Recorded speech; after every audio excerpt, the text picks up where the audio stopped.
क्यों काटा था भगवान परशुराम ने अपनी ही मां का सिर? पुराणों के अनुसार भगवान परशुराम को श्री हरि विष्णु के अवतार माना गया है। भगवान विष्णु का ये सबसे क्रूर अवतार था।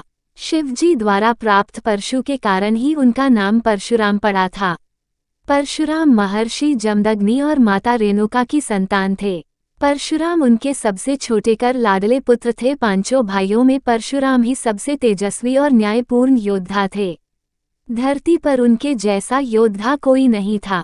परशुराम अपने माता पिता के सबसे लाडले और आज्ञाकारी पुत्र होते हुए भी उन्होंने माता का सिर काट दिया था। आखिर उन्होंने ऐसा कठोर कदम क्यों लेना पड़ा? ऐसा क्या कारण था जो उनकी माता के जीवन से भी बढ़कर था?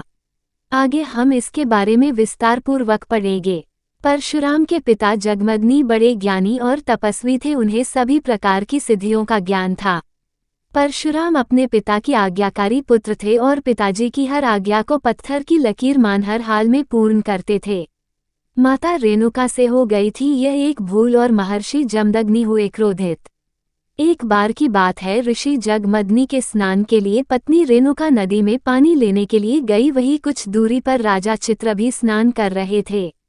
राजा चित्ररथ को देख वह काफी समय तक वह उन्हें ही स्नान करते देखती रही।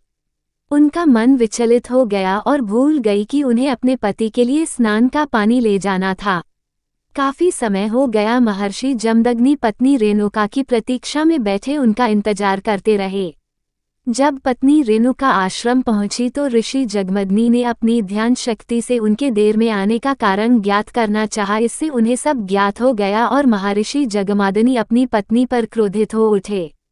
पिता ने दया चारों पुत्रों को दिया अपनी ही मां का सर काट देने का आदेश। उसी समय उनके चारों पुत्र रघुवंशी शुरुवस्तु और विश्वासों भी आश्रम आ गए थे। महर्षि जमदग्नि ने अपने चारों पुत्रों को बारी बारी से अपनी मां का वध करने को कहा, पर किसी ने भी मां की मोहावश ऐसा करने का हिम्मत नहीं जुटा पाए। किसी ने भी पिता की आज्ञा को नहीं माना और सभी पीछे हट गए, क्योंकि हिंदू धर्म ग्रंथों के अनुसार किसी भी स्त्री की हत्या को बहुत बड़ा पाप माना गया है और यही अपनी ही मां का वध करने की बात थी। लेकिन पिता आज्ञा का विरोध करना भी एक बड़ा अपराध है। चारों पुत्र समझ नहीं पा रहे थे क्या करना उचित होगा। जब ऋषि के चारों पुत्रों ने उनकी आज्ञा को नहीं माना तो अपने चारों पुत्रों को चेतना, बुद्धि और विचार नष्ट होने का शाप दे दी। परशुराम ने ही अपने पिता के आदेश क्यों माना? वही थोड़ी देर में परशुराम भी आश्रम आ गए। परशुराम को देख महर्षि जमदग्नि ने उन्हें अपनी मां की और अपने चारों भाइयों का वध करने का आदेश दिया। अपनी पिता की आज्ञा पाकर उन्होंने अपनी माता और चारों भाइयों का वध कर डाला। ये देख ऋषि जगमग काफी प्रसन्न हुए और परशुराम से वर मांगने के लिए कहा। परशुराम जानते थे कि उनके पिता बहुत बड़े ज्ञानी हैं और सभी प्रकार की सिद्धियां प्राप्त हैं।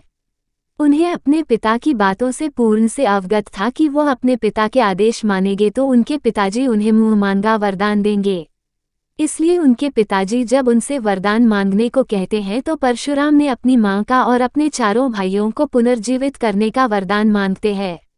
इससे उनके पिता ने उनकी इच्छा मान माता रेणुका और चारों भाइयों को जीवित हो गए। इस तरह परशुराम ने अपने पिता की आज्ञा भी मानी और अपनी माता और भाइयों को जीवित भी करा लिया।